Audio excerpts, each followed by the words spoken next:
नमस्कार मित्रांनो, आपले शेती डिजिटल शेती या यूट्यूब चॅनलवर तुमचे स्वागत आहे. अत्यंत महत्त्वाचे अपडेट तुमच्यापर्यंत घेऊन आलेला आहे. तत्पूर्वी चॅनल नवीन असाल तर सबस्क्राईब करा आणि बेल आयकॉन प्रेस करा, जेणेकरून नवीन नवीन अपडेट तुमच्यापर्यंत पोहोचत असतील. धन्यवाद. आज सोमवार 18 डिसेंबर. आज आपण महाराष्ट्रातील काही जिल्ह्यांचा हवामान विभागाचा अंदाज घेणार आहोत. हवामान विभागाने दिलेल्या माहितीनुसार महाराष्ट्रातील काही जिल्ह्यांमध्ये आज ढगाळ वातावरण राहण्याची शक्यता आहे. जर आता आपण पाहायला गेलो स्क्रीनवरती तर पाहूयात. छत्रपती संभाजीनगरमधील काही तालुक्यांमध्ये आज दिवसभर ढगाळ वातावरण दिसत आहे. त्यामध्ये आपण पाहायला गेलो तर पैठणमध्ये सुद्धा आज ढगाळ वातावरण आपल्याला दिसत आहे. सोबतच पैठणच्या आसपासच्या भागामध्ये सुद्धा ढगाळ वातावरण दिसत आहे. गंगापूरमध्ये सुद्धा ढगाळ वातावरण दिसत आहे. छत्रपती संभाजीनगर शहरामध्ये सुद्धा आज आपला ढगाळ वातावरण दिसत आहे. शेंद्रा MIDC सुद्धा, दाभाडेमध्ये सुद्धा आज ढगाळ वातावरण दिसत आहे. सोबतच फुलंबरीमध्ये सुद्धा आज ढगाळ वातावरण दिसत आहे. शेजारीच पाहायला गेलो तर जालना जिल्हा आहे. जालना जिल्ह्यातील काही भागांमध्ये सुद्धा आज आपल्याला ढगाळ वातावरण दिसत आहे. जर आपण पाहायला गेलो संभाजीनगरमधील आसपासच्या इलाक्यांमध्ये सुद्धा आज आपल्याला दिवसभर ढगाळ वातावरण दिसत आहे. सोबतच आपण खालच्या साईडला पाहायला गेलो तर बीड जिल्ह्यातील काही भागांमध्ये सुद्धा आपल्याला ढगाळ वातावरण दिसत आहे. सोबतच अहमदनगरमधील काही ठिकाणी सुद्धा थोडाफार प्रमाणात ढगाळ वातावरण दिसत आहे, जसं की पाथरीमध्ये सुद्धा आपल्याला दिसत आहे. बीडमधील काहीच परळी या ठिकाणी आपल्याला माजलगाव ढगाळ वातावरण दिसत आहे. परभणीमधील काही भागात सुद्धा ढगाळ वातावरण थोड्याफार प्रमाणात दिसत आहे. लातूर जिल्ह्यातील काही भागांमध्ये सुद्धा आपल्याला जर पाहायला गेलं तर ढगाळ वातावरण दिसत आहे. सोबतच उस्मानाबादमधील तुळजापूरमध्ये सुद्धा आपल्याला ढगाळ वातावरण दिसत आहे.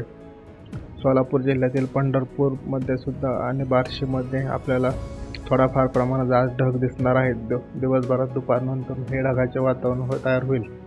सोबतच आपण पाहायला गेलं तर पश्चिम महाराष्ट्रातील जास्त करून सातारा, सांगली, कोल्हापूर आणि पुणे या भागात दिवसभर ढगाळ वातावरण राहण्याची शक्यता आहे. सातारा जिल्ह्यातील आपण पाहायला गेलं तर वडूज, कराड या ठिकाणी ढगाळ वातावरण दिसत आहे. पाटणमध्ये सुद्धा आपल्याला ढगाळ वातावरण दिसत आहे. वाईमध्ये सुद्धा आज थोड्याफार प्रमाणात ढगाळ वातावरण राहील. सोबतच आपण जर खालच्या साईडला आलो तर सांगली जिल्ह्यात पाहायला गेलो तर मायनी, विटा, कराड, इस्लामपूर, तासगाव, कोची या ठिकाणी आपल्याला आज दिवसभर ढगाळ वातावरण दिसत आहे. सांगली जिल्ह्यातील बहुतांश भागात आज ढगाळ वातावरण राहणार आहे. जर आपल्या स्क्रीनवरती दिसत असेल तर ढग विखुरलेल्या स्वरूपाचे ढगाळ वातावरण आपल्याला तयार झालेले इथे दिसत आहे. सांगली जिल्ह्यातील जतमध्ये सुद्धा आपल्याला आज दिवसभर ढगाळ वातावरण दिसत आहे. सोबतच आपण जर पाहायला गेलो तर कोल्हापूर जिल्ह्यामध्ये सुद्धा आज ढगाळ वातावरण राहण्याची शक्यता आहे.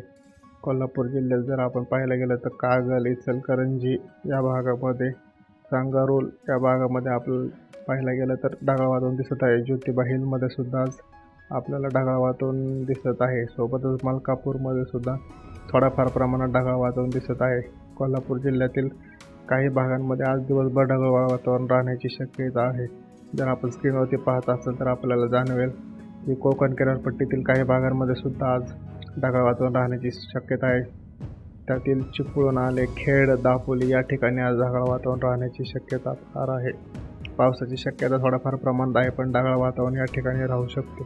जर आपल्याला स्क्रीनवरती दिसत असेल तर विखुरलेल्या स्वरूपाचे हे ढगाळ वातावरण राहत आहे. शक्यतो सातारा, सांगली, कोल्हापूर या जिल्ह्यामध्ये जास्त करून प्रमाण दिसत आहे. पुढील अपडेटसाठी चॅनलला सबस्क्राईब करा आणि बेल आयकॉन प्रेस करा, जेणेकरून नवीन अपडेट आम्ही तुमच्यापर्यंत पोहोचत राहू. धन्यवाद.